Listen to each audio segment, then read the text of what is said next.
The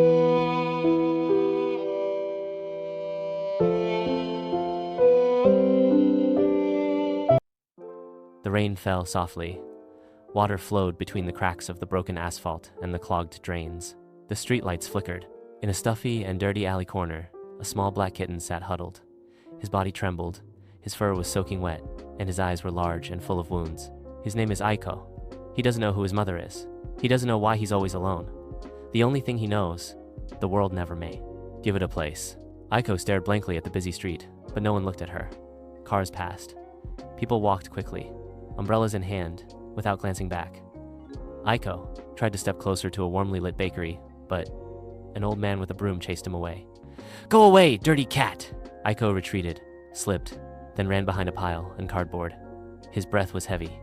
His eyes began to close. The sound of the rain became softer. The world became quieter. The first night of the rainy season. Aiko didn't know. This would be the first night of a series, a day that will change everything. The faint sound of rain could be heard from outside. Inside the damp, hole-ridden cardboard box, Aiko huddled. Her breath was shallow. Her eyes were closed, but her eyebrows were furrowed. "I am dreaming." Little Aiko ran in the warm meadow full of wildflowers. In the distance, a large jet-black female cat stood, smiling at her. "Aiko, come here, child. Mother is here." Aiko smiled broadly, running as fast as she could. Her hands, like little humans, reached forward. But suddenly, the image changed drastically. Bright light, loud horn sounds, and Aiko saw the silhouette of her own body lying on the street. Blood. Aiko woke up gasping for breath. Her eyes were wet. She looked out of the cardboard box. The rain was still falling. Aiko, whispering, "I didn't even can dream well." His stomach rumbled softly. He bit a used rag in the corner of the cardboard box, trying to suppress his hunger. For Aiko, nights like this never end. The dark edge of the city, fate is waiting. Something will change. A small sparrow perched, staring towards the alley where Aiko was. Its eyes were sharp. It saw. Something is there. Some atuyang kasapian. The sky is gray. The sun is almost invisible. Water is still dripping from the old zinc roofs. Aiko slowly woke up from inside the cardboard box, her body shivering, hungry. The corner of her eye looked at something that asing di tana depan kardusnya. Breadcrumbs, still warm, just dropped. Aiko sniffed, hesitated. Her eyes swept around, empty. Suddenly, a small sound was heard from above the pipe 4. "Eat quickly before the ants come." Aiko looked up quickly. A small light brown sparrow sat on the end of the pipe, its head tilted, its small eyes intelligent and curious. Ahu. He didn't seem afraid. "If you stay quiet, the crumbs will get wet." Aiko looked at the bird, confused. "Aiko, you gave it to me?" "Chaiko, do you see any other cats around here?" "Ache." He slowly licked the breadcrumbs. His hand gripped it tightly. He chewed slowly, as if it were the most precious food in the world. "My name is Chico. I usually look for crumbs in the bakery. But earlier, You look like you need more than me." Aiko didn't answer. Her mouth was still full. "Don't think I'm kind. I'm just bored alone." Aiko bowed her head, tears welling up slowly. "I am Aiko, and I am always alone." Chico was silent for a moment. Then he flew down to the floor, standing a few steps from Aiko. "Well, now you're not anymore." Aiko and Chico sat side by side in silence. The world is still gray, but in that small corner, warmth begins to grow. Aiko and Chico sat side by side on the edge of a low roof, facing the still gray sky. The gentle wind blew Ai's fur, koyang kusut, and basa. Chico cleaned his wings while occasionally glancing at Aiko. "You know, Aiko, your name is beautiful." Aiko looked at the sky, not answering. In human language, Aiko means beloved child. Aiko turned slowly, her face puzzled. Beloved?" Chico chuckled, tilting his head slightly to the right. "Chico, funny, right? The world is very evil, but your name is sweet." Aiko lowered Duke, stroking its fur with its front paw. "Aiko, maybe that name isn't for me. I've never felt loved." Chico approached, his paw gently touching Aiko's paw. "Chico, I also used to be Gitu, but I learn, sometimes, we have to start by loving ourselves first, before the world knows how to love us." Aiko was silent for a long time. Her eyes started to water. Aiko softly. "If I learn, can I become the real Aiko?" Chico smiled softly. "Chico, you have been Aiko since you shared your breadcrumbs with the ants this morning." Both of them looked up at the gray sky. "La, Lou, for the first time in her life. Aiko smiled. Thin, small, but real. The sky was still gray, but the rain was only a light drizzle. Small puddles reflected the light of the street lamps that were beginning to turn on. Aiko walked slowly down the alley. Chico flew low beside her. Aiko. Yesterday I thought I would die in that cardboard box. Chico. Today you walk. Tomorrow you might fly, who knows? Aiko smiled, amused. Aiko. I am a cat, not a bird. Chico interjected. K. Using can dream. And that dream can be higher than wings. Aiko looked at Chico. Then suddenly she stopped. Aiko. Wait. She smelled food. In front, a small plastic container It was placed near the back door of the restaurant.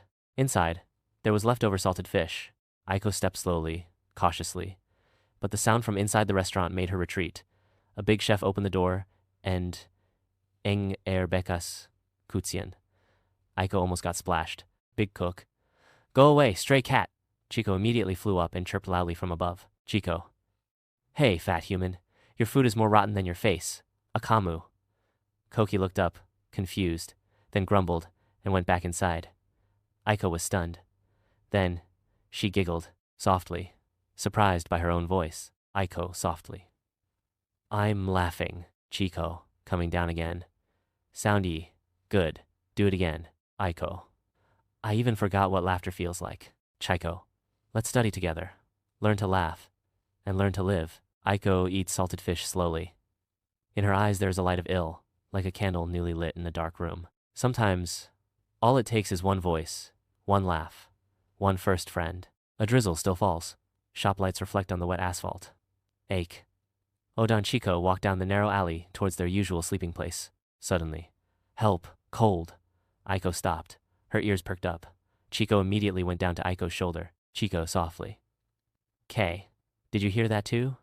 Aiko nods. Under the car. They slowly approached the old parked car. Underneath it, shivering and dirty, was a small white fluffy puppy. Chocolate, his eyes half closed, his body weak. Chico. Puppy? Aiko, approaching. Hello, what's wrong with you? Puppy. Left behind. I just chased a ball. Then, I don't know the way home. Ang. Aiko approached slowly. She remembered that cold feeling. She remembered the piercing loneliness. Aiko. You can come with us. It's not warm, but you won't be alone. The puppy looked at Aiko, its lips trembling. Anak anjing. Really? Aiko nodded. Chico hopped into the car. Chico. If you can walk, let's go. We know a place that's relatively dry. The puppy tried to stand. It staggered. Aiko bowed her head, letting the small body lean on her. And that night, a small family began to form. Without promises. Without conditions. Only because they had both been cold and wanted to be warm. Warm embrace. They walked slowly behind the cardboard. Together. Midnight. In a haphazard pile of cardboard boxes, Aiko sat beside a small puppy that had been slightly cleaned with a wet cloth. Chico stood near a small candle flame. Chico, you haven't said your name. Anak aging slowly.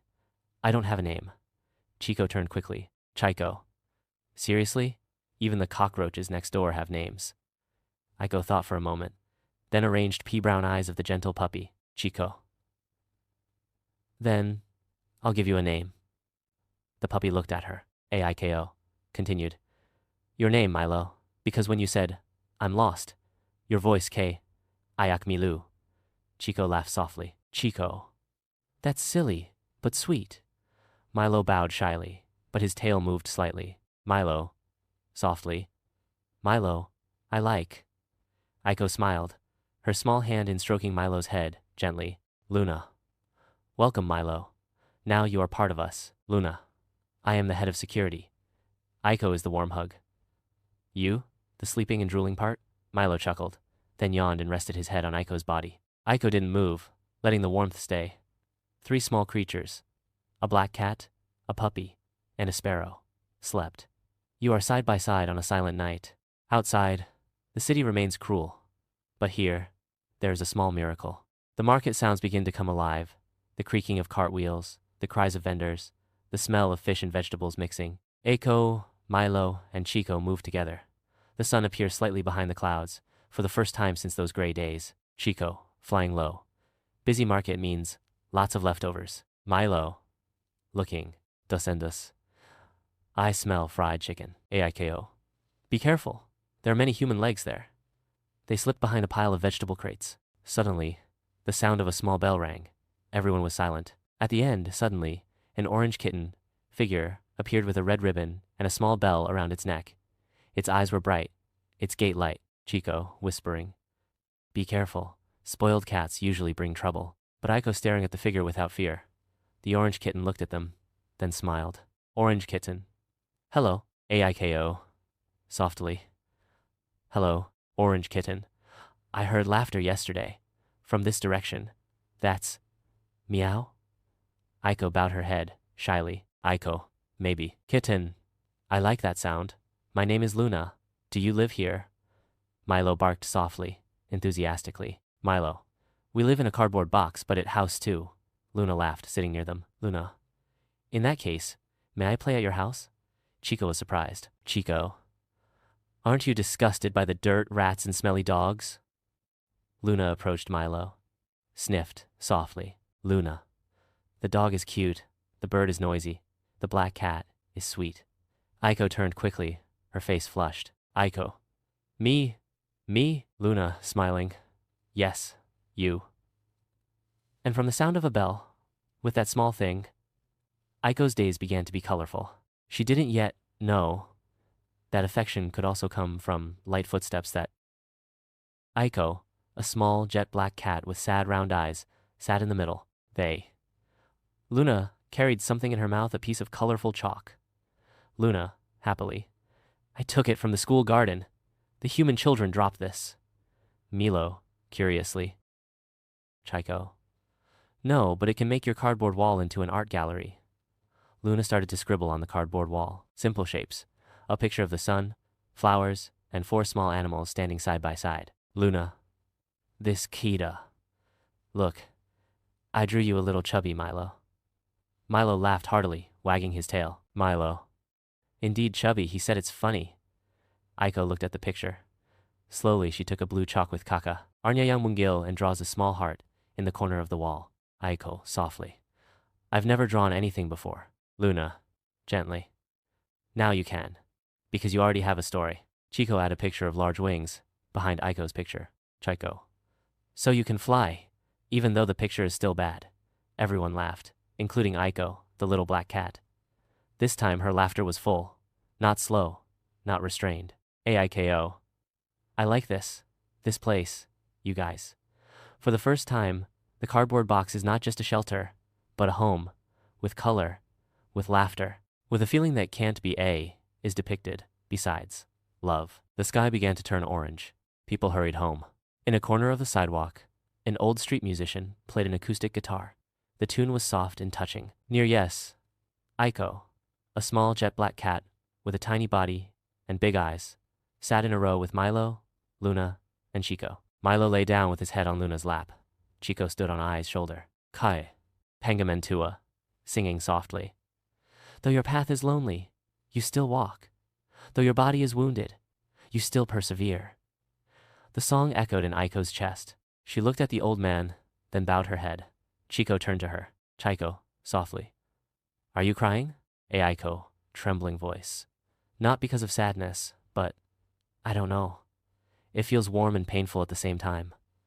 Luna gently touched Aiko's foot. Luna, Kadang. That feeling is called gratitude. Aiko nodded slowly. The afternoon breeze blew her soft fur. Milo, excitedly. If we have money, I will definitely buy food for that old man. Chico K. If we have money, I will buy a hat, to look cool. Aiko smiled, then stood up. She approached the busker and sat near her bag. From the cardboard box she carried, she took out dry bread, the previously stored Becca's. Aiko secretly placed it in the grandfather's bag, then returned to her friends. Luna, you're kind. Aiko. In the past, no one was kind to me. Perhaps, now it's my turn. Moo. The scar flowed, bringing old wounds to a new place, a place where it could grow into strength.